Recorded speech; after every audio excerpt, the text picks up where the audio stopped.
You're listening to the Art of Imperfect Adulting. I'm your host, Amy Stone. Here, I share stories from real people navigating the adventure that I call adulting. Are you ready? Me too. Let's do this. Well, hello, friends, and welcome. My guest today is Marta Spirk, and the topic of the day is decisions about career change after having, wait for it, triplets. Welcome to the Art of Imperfect Adulting, Marta Spirk. I'm happy you're here. Are you ready for a fun chat today? Yes, I'm so ready. Thanks for having me. Yay. My two warm-up questions that I start every conversation with. What part of the world do you call home? I am in Denver, Colorado. Beautiful. Love that. And what is something that you love about being in Denver? I have to say the different seasons, although this year we kind of skipped winter, but I'm from Brazil originally, and I'm sure we'll get to that at some point. But in Brazil, it's pretty much the same thing all year long. I mean, we do get, lower temperatures, rain, all of that good stuff, but fall and then winter and then spring and then summer, it's awesome. I love it. Very cool. That's actually a big change because Brazil, you're all the way in the southern hemisphere. It's like your life was turned upside down. Like not the seasons per se, but like the school year and all of Yep, that. everything. Yeah, I went off topic completely, but when my kids were younger, I actually had a friend who she and her husband were Brazilian, and so they went back every summer, and her kids did not know that their friends had the summer off from school. She just enrolled them in school over the summer, also in Brazil. So they just they didn't know what summer vacation was. Anyway, really funny. All right, very good. Not part of the story. All right, so very good. I mentioned a second ago in the intro that part of this story is actually about triplets. In order to get a sense just of the timeline for the audience around the decisions that we're going to talk about today, would you share with us how old are the kids today when we're recording this in 2026? Yes, so they just turned 10 a couple of months ago, which is a huge milestone, and it's hard to believe that I've been a mom for a decade, but that's where we are. That is amazing. Fantastic. All right. So the topic today is not fertility or family planning or even actually your family, but I don't get to talk to people who have triplets every single day of the week. I have a lot of friends that have had and acquaintances that have gone through life with twins. But in all of my many, many years and aged experience, I only know, I think, two people who've lived the life of raising triplets. From my view as an outsider, it appears to take a team of people to do this. Just going to say that. Two quick questions if you're up to it, because I suspect that people in the audience are a little bit curious. The first one, are they identical or fraternal? That's the thing that everybody always wants to know about multiples.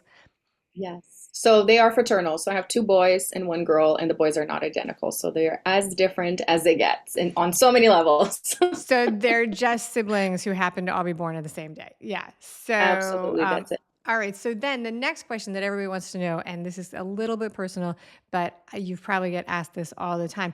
Was this something that like is biological, lottery winning, runs in your family multiples, or did you happen to be on like a fertility journey that increased your chances for multiples? Yes, I was on a fertility journey after we had the triplets. One of my husband's cousins had twins, so maybe we started a trend. I like to say, I don't know, but yeah. So I had irregular cycles from the moment we decided to start trying. After about a year of nothing happening is when I started looking into, okay, let's run some extra tests. Let's see what's happening. And I was diagnosed with mild endometriosis. I had to have a procedure, a non-invasive procedure to correct that. And also was diagnosed with PCOS. Wow. Which meant the ovulation process was not, regular. And so I had shots of stimulating ovulation. So these are the initial stages pre-IVF, because typically when people think fertility, they think in vitro. And there are so many other things that go on before you go into the most extreme one, and most invasive really and expensive, which is in vitro.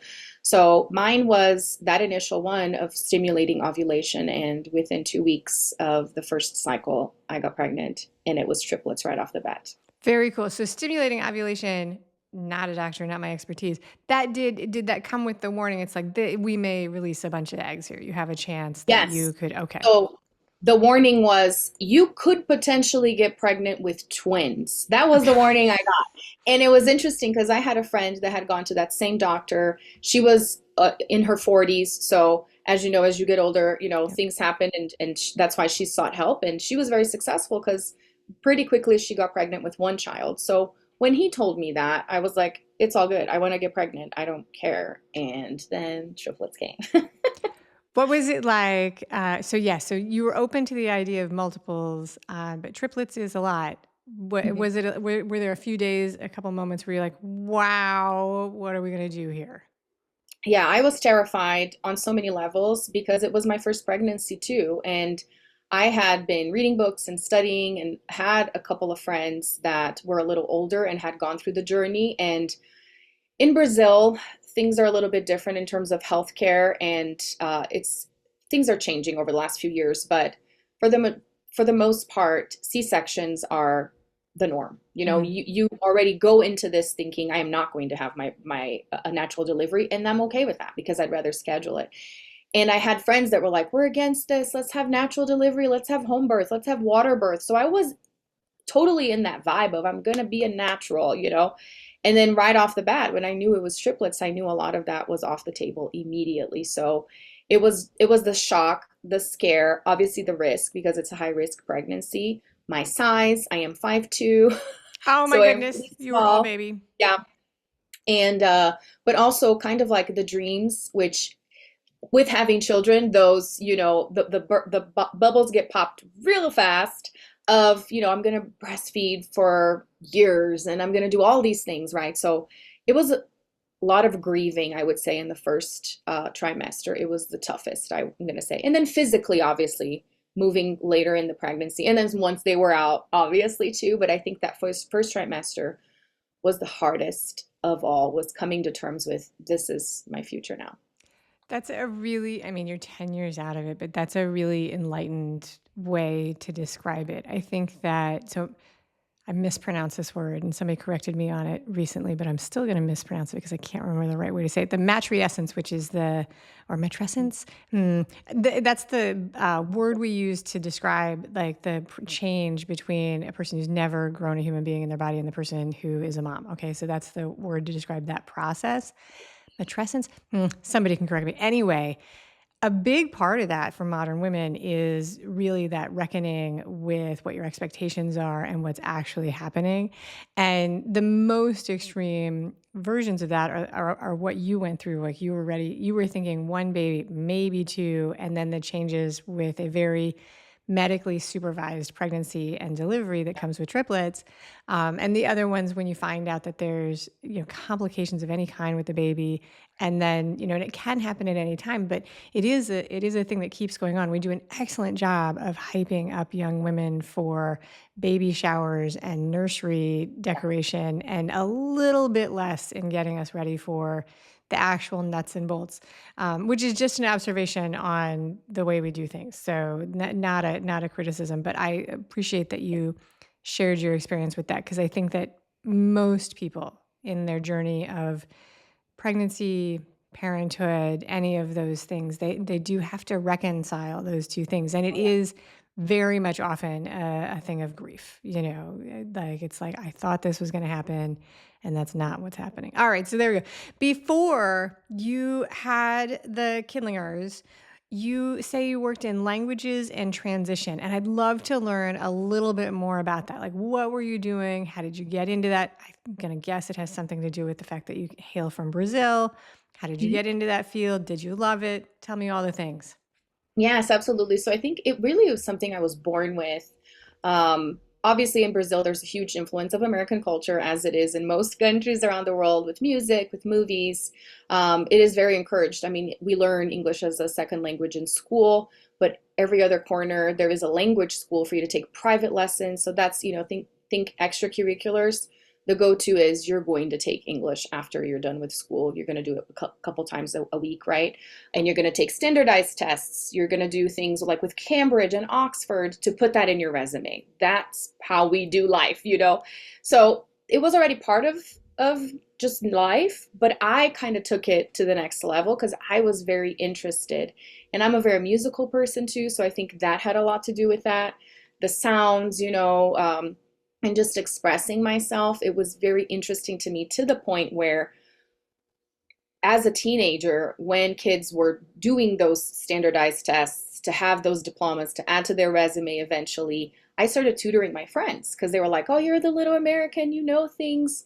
So it's kind of like I already knew what I was going to be doing with my life by the time I was 14 because it was a given. Like, Marta is the English speaking one. That's her thing. It's not math, it's not physics, definitely not physics, but it's the languages, And so when I had to decide, because in Brazil, you don't have those 2 years where you're kind of deciding what your major is going to be in college. You have to take an entry exam and already pick your major. Okay. And I already knew what I wanted to do. And it wasn't just teaching, it was translation. And the reason that is because my mom is a pastor in Brazil. And at around that same time that I was already, growing in interest with English, she started receiving American ministers in her church to minister to our church. And in the off conversations, I would be helping with translating and interpreting. But eventually, by the time I was 18, I was appointed as the interpreter because I was older, I had been around enough, and I was an in-house, interpreter that my mom could rely on. And that's the major that I chose in one of the universities that was, super close to us and that was reputable was translation. And what was cool about that too is that I already knew that as part of their curriculum, they would be teaching us French. And I don't know necessarily why French as opposed to Spanish, maybe because it's a little bit farther out from Portuguese than Spanish is.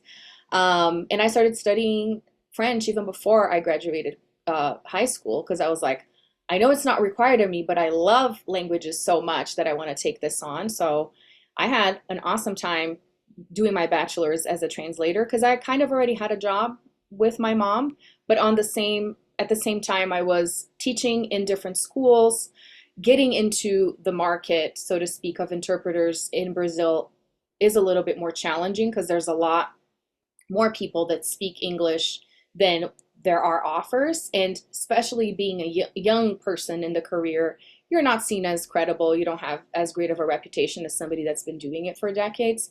So my work was reduced to teaching a lot. And I had kind of like a break in the industry because one of my friends that moved overseas over high school, she started working for NBC Universal. Yep.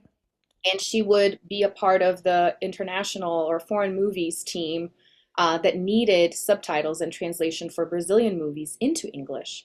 So I got to dabble into that, which was a lot of fun to like see movies before they come out and have to think about, this is native to me in Portuguese. How do I translate that into another language? Because typically I'm doing the opposite, right? Is translating things in English to Portuguese. So that was a fun thing. That's what I was doing up until the time I had kids. Okay. And what I often, I'm still in that space, but then things switched. Very cool. Now, that's a very interesting. So, most of my audience is definitely in the United States, but I do live in Miami, which is where a lot of the Brazilian and a lot of the television work for for NBC and Universal that is done for Central and South America, they have offices here, and it's a really common thing that people will do here. We have more Spanish and Portuguese production than we probably have English production, if I was to be honest. Right? They call us the gateway of the Americas for a reason. So you studied, so you grew up in Portugal, in Brazil where they speak Portuguese. And Yes. so then you speak Portuguese, English, French, and I'm going to guess Spanish. Yeah. Okay. Yeah. Anything else that you threw in there? I started trying to teach myself Italian while I was pregnant and bored out of my mind on bed rest, but it's not the same as actually taking lessons. Yeah. That is something I would love to do is to be fluent in Italian.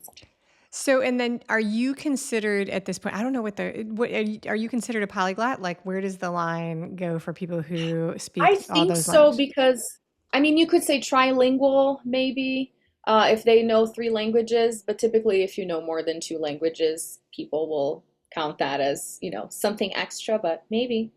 No, I don't know where they draw the line for that. So I think that's really interesting. Okay, so you mentioned that you had an interest in music. In the bio you gave me for this show, you actually said that you were a singer. And so I did want to ask whether or not that was something that you do as part of like a career path. Is it a hobby? Is it just a piece of your character? Where does that fit into who Marta is? Yeah, interestingly enough, I believe that before I started my current business, which we'll get to, it was more on the hobby side because that was something that started with church, right, and grew with me.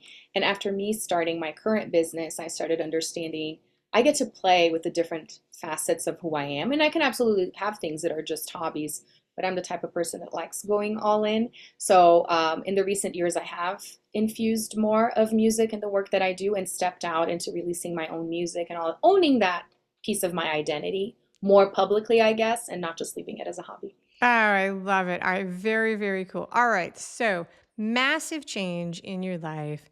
Three Mhm. babies join the family. And you mentioned in your description of the topic when you presented it that you felt like your choice, you started to feel like your choice was to go back to work or commit to being a stay at home mom. Yeah. And what you end up doing is you choose option C, which is that you go on your own, out on your own path. We're going to talk about that in a second, but I want to take a minute and put you back into that time, maybe not 10 years ago, but when you were thinking about actually making this change. I don't know how old the babies were when you were like, this is where we're making this decision. But if you can put yourself into the mindset of when you were making that decision, I want to talk about the options. Like, what were you thinking that was good or not so good about the options when it came to going back to work?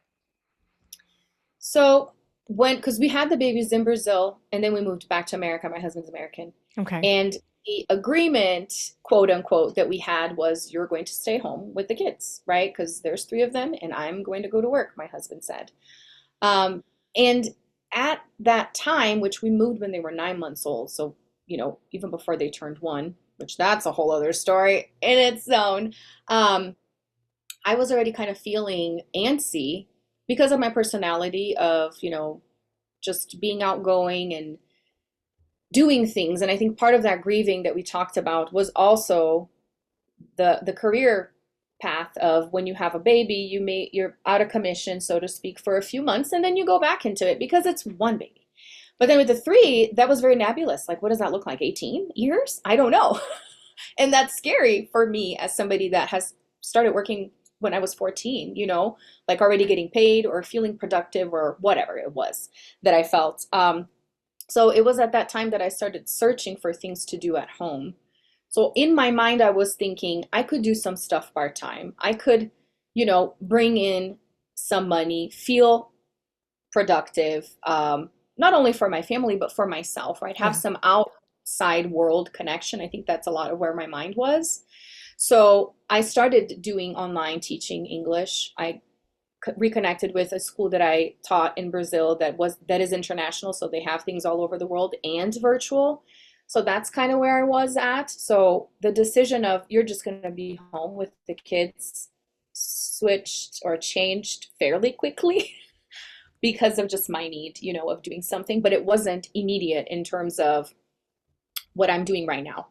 It Okay. was a process, yeah. So what was good about the idea of going back to work, which was more complicated because you were not in the same city Hmm. where you had been working before. So some of your Right. network was removed, and I'll come back to that in a second because I think that that's something that hits on something we don't always talk about.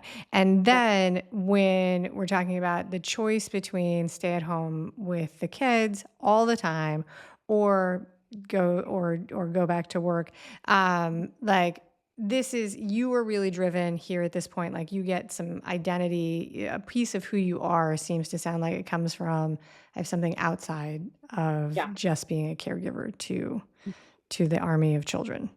Yes. Absolutely. You put it beautifully.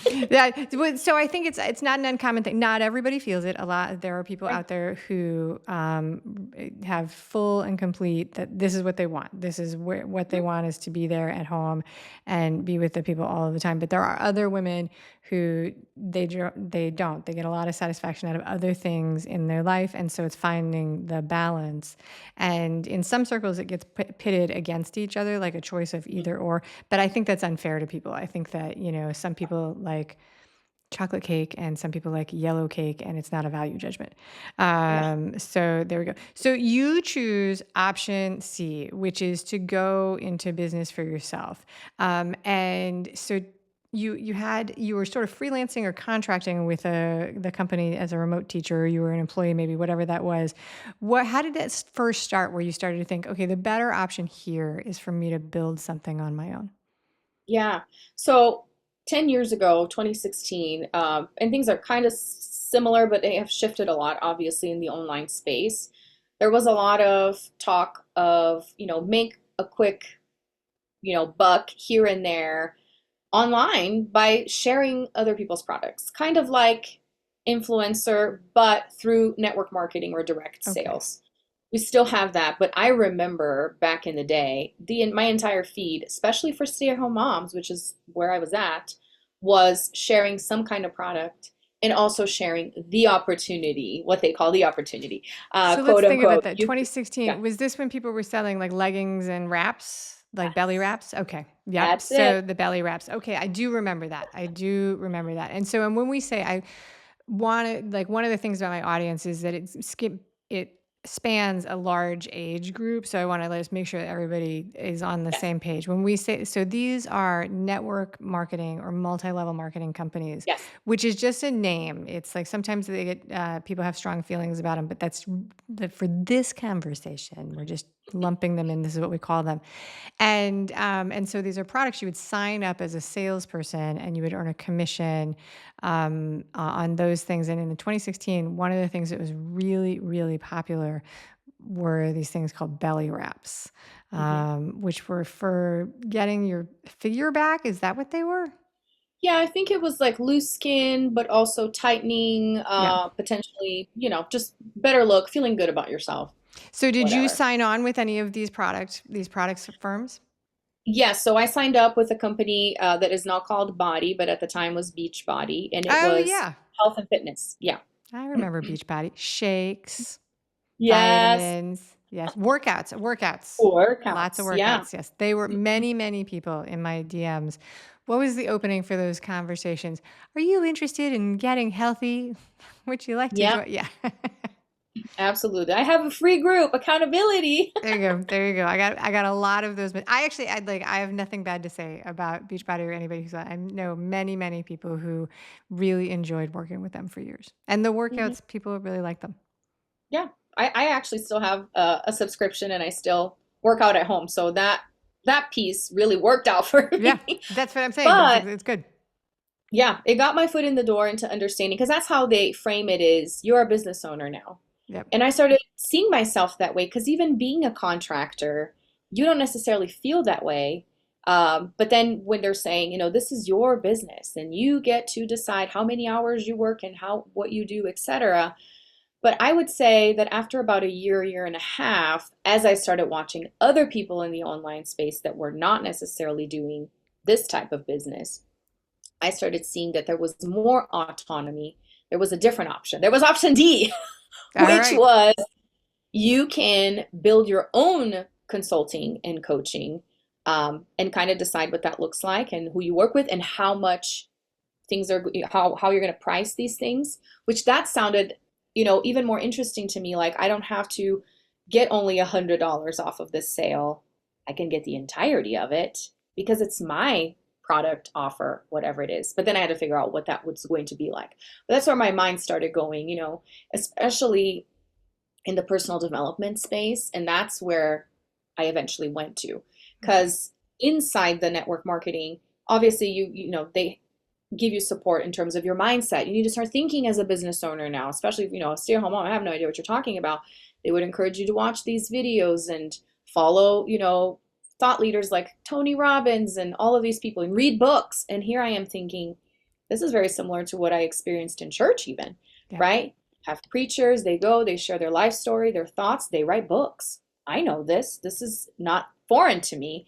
And I thought, I can do this too. I can be one of those people. I don't want to be just another one that sells the workouts. I want to be the one that's invited to talk to the group, you know? So that's my forward thinking was that, like, I want to be that person versus the other person. And that's the path that I chose. All right, that makes a lot of sense. Okay, so I'm going to ask you something that might be a little bit of a direct question, but the reason is that I just don't think that we talk, and I don't think that this type of question gets enough of a spotlight when we talk about going Mm, into business for ourselves. So there's no judgment or anything. You mentioned that they draw you into some things by offering the opportunity of doing things. And I would say the flashy side of when we talk about working for ourselves and building our own business is, freedom and the possibility and all of these things. But a lot of people that I talk to after being in business for myself for decades actually get started because they don't have a job offer, mm, or the job offers that they might have just really don't actually fit in their mhm, life. So like if a dream job had come along, they would have jumped into it, but didn't. And so they were like, sure, fine, I'll do it by fine. Okay. If I must, I'll do it by myself. So mhm. the question is like, did you start this because you think you have a deep desire to build something for yourself from scratch? Or did you start this because you were looking for all of the options and there really just wasn't another good option? I honestly think that it was both That's fair. because after having kids, it was almost like it was a huge divider of waters, like the old Marta is gone. You Okay. know, it's something completely new. And the new Marta, so to speak, has thoughts and feelings and has gone through a lot. She is not going to be relaying somebody else's message anymore, which is what I did as an interpreter. And that's what an interpreter is supposed to do, you know? Ah, I This see. Marta wants to talk about what she wants to talk about. No, I get it. All right. So I think that's a really good answer, both, because in the moment, and I think that what made me think of this question in the conversation with you is that you started with, it's like these are the two choices I saw in the beginning, and so really looking at it, and I think that while we would like to believe that in the last 50 or 75 years, the choices for women with young children have changed a lot, the decision-making process is, and I'm not going to say they haven't, the decision-making process is maybe more similar than we like to admit. It's like, it's Yeah. that process of what are my options actually, and I joke about this all the time. The awakening I went through, I was like, oh, stunningly, there's no job that is available only when my kids are in preschool from 9 to 11:30 and off every like third day for a holiday. That was not something people were signing up to do. Mhm. Surprise. Okay. Yeah. All right. So we're going to begin to move towards the final question. But first, let's take a minute and talk about what you do, because you didn't actually go back into translating. You built a business where you help women entrepreneurs develop their signature talk. Do I have that right? Yes, you do. All right. So walk us through that, connect the dots. Why is this important for the women you work on to do this? How did you get from translating to mom of newborns to helping women do this? Yeah. So I didn't obviously see the connection and where I was even going when I started. I did not just open up a business of let me help you write speeches because I wasn't even giving speeches at the time because my kids were so small. It was an evolution of coaching first moms and then getting into the entrepreneurial space because I realized those were the self-motivated people that I wanted to talk to. As an entrepreneur myself, right? I spent a lot of time with marketing and visibility, helping people just put themselves out there because that's what I was already doing anyway. It's always been really meta on, I'm a few steps ahead. I've done a few things. People notice it because I share so much publicly and they're like, help me. What is this? Right. And then, especially after I did my TED Talk and I published my book in 2022, was when I started shifting gears into this is my jam. It's speaking, it's getting on stage, it's creating a cohesive message. But thinking about a connection from my past that makes a lot of sense with all of this is that before I got pregnant in Brazil, I worked for an agency that helped Brazilian high schoolers apply and get into American universities. So it was a very interesting program. They worked with the athletics, right, of sports scholarships, but they had an academic department that was just starting out. And that's when I came in because I was the head of that department. I was like the only person in the department to begin with that was helping them with their personal statements. So they had to talk about themselves, which was very unusual in Brazil because we don't have this process into getting into college.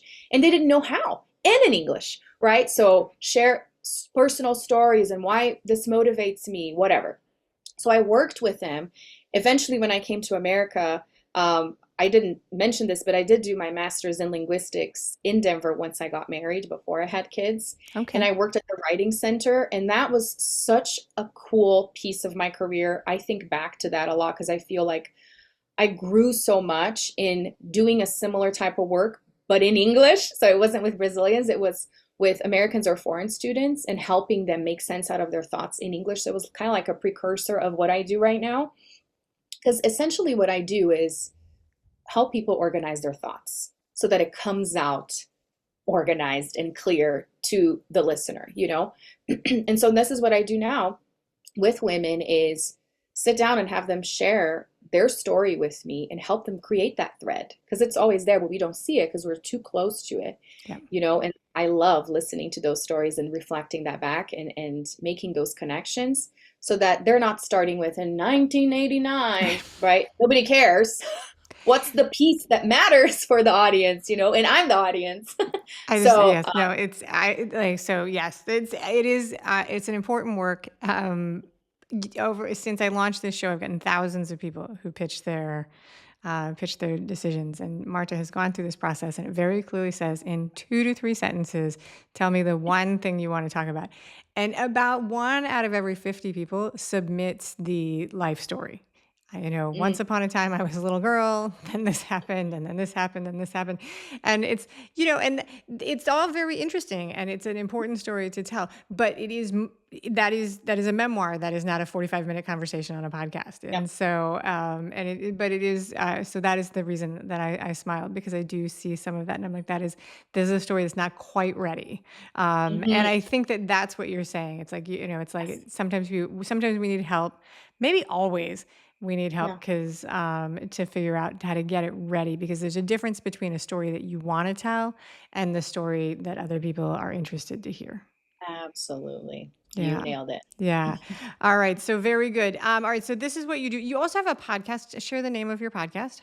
I do. It's called The Empowered Woman. That's also the name of my book. That's part of the brand is, you know, the empowered woman shares her voice. And I interview men as well. Really, I like sharing entrepreneurial stories because that's my world, right? Is where did this come from? Yeah. And a lot of what I just shared here today. I find that it's cool to understand how things begin and make those connections. So it's very storytelling focused. Very, very nice. All right. And you have a special offer for the audience, which is a free speaking strategy call. Speaking on digital stages and in real life stages is important work for a lot of people. Public speaking, still reported as being a top fear of most people, which has always fascinated me because I have never been afraid of it. Anyway, people can sign up on your website. There's a link in the show notes and in the YouTube description for that. The easiest way for people to get links, this is a shout out I do in every single episode, is I invite people to join my email community for imperfectadulting.com.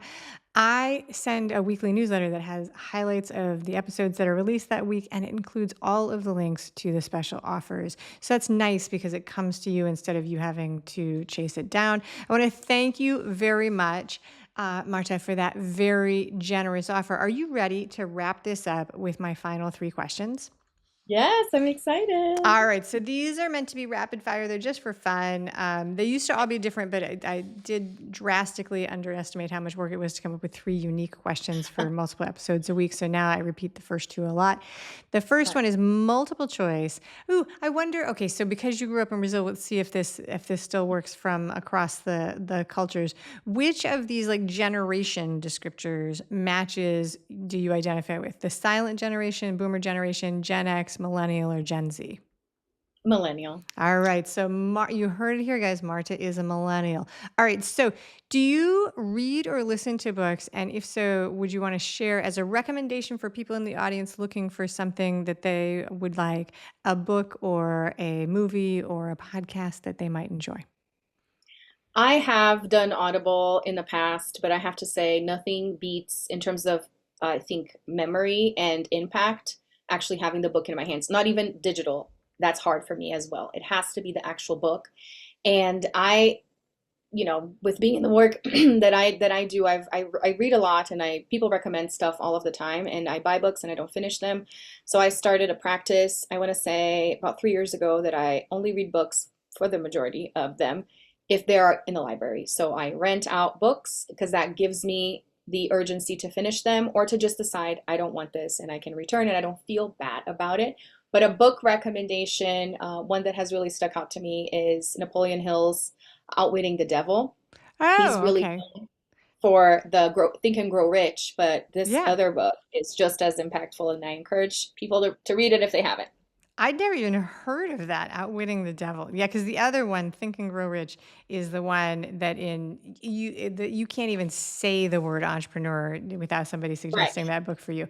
But so, all right, so Outwitting the Devil by Napoleon Hill for anybody who is there. I know a lot of people who really like the getting books from the library, and I use Libby for ebooks a lot of the time, but. And I've heard that library fines are no longer really a thing, but I have all these kids, and I ran up so many library fines with books we couldn't find to return and missing the deadline. That I'm like, it is Yeah, cheaper for me to buy books. Like, sure. which is no longer true. I should retrain myself, because it is so much better. Because when you buy them, then you have them at home, and if you don't really, Yeah. really want Clutter. them, then you get clutter. Exactly. So this is not a strength of my personality, but that is the true root of it. Is that just searching through the house for whatever. Because we used to go every week, and the kids would pick up piles of books, and there'd be one that wasn't there, and just searching the house as the I pennies know. add on. All right, very good. All right, here we go. This also interesting, because this is a very American question. We'll see if it lands. Do you eat Girl Scout cookies? And if so, what is your favorite Girl Scout cookie flavor? Hmm. I do. So I've been here for almost 13 years. So Okay. I've heard of them and I've gotten to experience them. And I have to say the Samoas are my favorite. Samoa's for the win. There we go. That's it, Marta Spirk. Thank you so much for being a wonderful guest today on the Art of Imperfect Adulting. Yes, thanks for having me. Thank you for joining me today. I hope you enjoyed the show. Before I go, I want to encourage you to become a bigger part of the conversation. Please subscribe wherever you're listening or watching the show. That helps my stats. A request from the bottom of my indie creator heart is to please tell your friends about the show. That is the real way new people discover it. If you feel motivated, I would love it if you rated the show or wrote a review on whatever platform you are using. Please be sure to head over to imperfectadulting.com and sign up for the email community. I call this the Village. You'll get some free stuff right away, and you'll begin to get the weekly emails that I send. This includes the links for special offers from any guests on the show and cool stuff I put together for the community. There's a lot more going on than just this show, and the only way to find out is to get the emails. Plus, you're busy, you don't have time or desire to follow every single tidbit on social media, and you don't have to, because I'm happy to send it to you. If you have a story you'd like to share with the audience, I have an open application for guests. Guess where you'll find it? That's right, on the website and in the emails. And that's a wrap for this episode. Until next time, remember that the journey is the destination. Ralph Waldo Emerson said that, not me. Well, until just now, I did just say it. But what I want you to hear today is that if your adulting journey isn't going the way you expected, that just may not mean you're lost. It may mean that you're just on your way. And now, the fine print. The Art of Imperfect Adulting podcast and streaming video show is a copyrighted work created and produced by Amy Stone and Amy Says So. The music was written and produced by Todd Thompson at Dharma Bomb Studios. All rights are reserved. Anything expressed on this show is offered as entertainment, and the views of the guests may not always represent the ideas and viewpoints of the host. That's me. Amy Stone does not intend to hold myself, herself out to provide professional advice or recommendations of any kind. In the end, you and you alone need to make those kinds of decisions based on your personal and individual situation, needs, circumstances, and comfort level. Yeah, it's a little weird for me to talk about myself in the third person, but you get the idea. This is Amy Stone, signing off.